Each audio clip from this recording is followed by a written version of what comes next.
ಚಿತ್ರದುರ್ಗದ ರೇಣುಕಾಸ್ವಾಮಿಯನ್ನು ಕೊಲೆ ಮಾಡಿದ ಆರೋಪದಲ್ಲಿ ಜೈಲು ಸೇರಿ ಇದೀಗ ಬೆನ್ನು ನೋವಿಗೆ ಶಸ್ತ್ರಚಿಕಿತ್ಸೆ ಮಾಡಿಸಿಕೊಳ್ಳುವುದಾಗಿ 6 ವಾರಗಳ ಕಾಲ ಮಧ್ಯಂತರ ಜಾಮೀನು ಪಡೆದು ಹೊರಗೆ ಬಂದಿರುವ ನಟ ದರ್ಶನ್ ತೂಗುದೀಪ್ ಸೇರಿದಂತೆ ಒಟ್ಟು 7 ಮಂದಿಗೆ ಜಾಮೀನು ಮಂಜೂರು ಮಾಡಿ ಹೈಕೋರ್ಟ್ ಆದೇಶ ಹೊರಡಿಸಿದೆ. ಹೈಕೋರ್ಟ್ ನ್ಯಾಯಮೂರ್ತಿ ವಿಶ್ವಜಿತ್ ಶೆಟ್ಟಿ ಅವರಿದ್ದ ಏಕಪೀಠದಿಂದ ರೇಣುಕಾಸ್ವಾಮಿ ಕೊಲೆ ಕೇಸಿನ ಆರೋಪಿ ನಟ ದರ್ಶನ್, ಆತನ ಸ್ನೇಹಿತೆ ಪವಿತ್ರ ಗೌಡ ಸೇರಿದಂತೆ ಒಟ್ಟು 7 ಮಂದಿಗೆ ಜಾಮೀನು ಮಂಜೂರು ಮಾಡಲಾಗಿದೆ. ಕಳೆದ 6 ತಿಂಗಳಿಂದ ಜೈಲಲ್ಲಿ ಇದ್ದ ಪವಿತ್ರ ಗೌಡಗೆ ಬಿಗ್ ರಿಲೀಫ್ ಸಿಕ್ಕಂತಾಗಿದೆ. ಒಟ್ಟಾರೆಯಾಗಿ ಆರೋಪಿಗಳಾದ ಪವಿತ್ರ ಗೌಡ, ದರ್ಶನ್, ನಾಗರಾಜ್, ಲಕ್ಷ್ಮಣ್, ಅನುಕುಮಾರ್, ಜಗದೀಶ್ ಹಾಗೂ ಪ್ರದೂಷ್ಗೆ ಜಾಮೀನು ಮಂಜೂರಾಗಿದ್ದು ಇಂದು ಅಥವಾ ನಾಳೆ ಜೈಲಿನಿಂದ ಬಿಡುಗಡೆಯಾಗಿ ಹೊರಬರಲಿದ್ದಾರೆ. ಬೆಂಗಳೂರಿಗೆ ಬಂದು ಬಿಜಿಎಸ್ ಆಸ್ಪತ್ರೆಯಲ್ಲಿ ಚಿಕಿತ್ಸೆಗೆ ಒಳಗಾಗಿದ್ದ ನಟ ದರ್ಶನ್ ಈವರೆಗೆ ಬೆನ್ನು ನೋವಿಗೆ ಚಿಕಿತ್ಸೆ ಪಡೆಯುತ್ತಿದ್ದಾರೆ.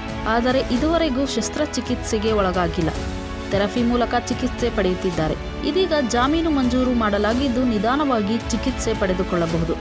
ಒಟ್ಟಾರೆಯಾಗಿ ಎಲ್ಲ ಆರೋಪಿಗಳು ಕೂಡ ಜೈಲಿನಿಂದ ಜಾಮೀನಿನ ಮೇಲೆ ಬಿಡುಗಡೆ ಆಗಲಿದ್ದು ಕೆಲವು ಷರತ್ತುಗಳನ್ನು ಕೂಡ ವಿಧಿಸಲಾಗಿದೆ.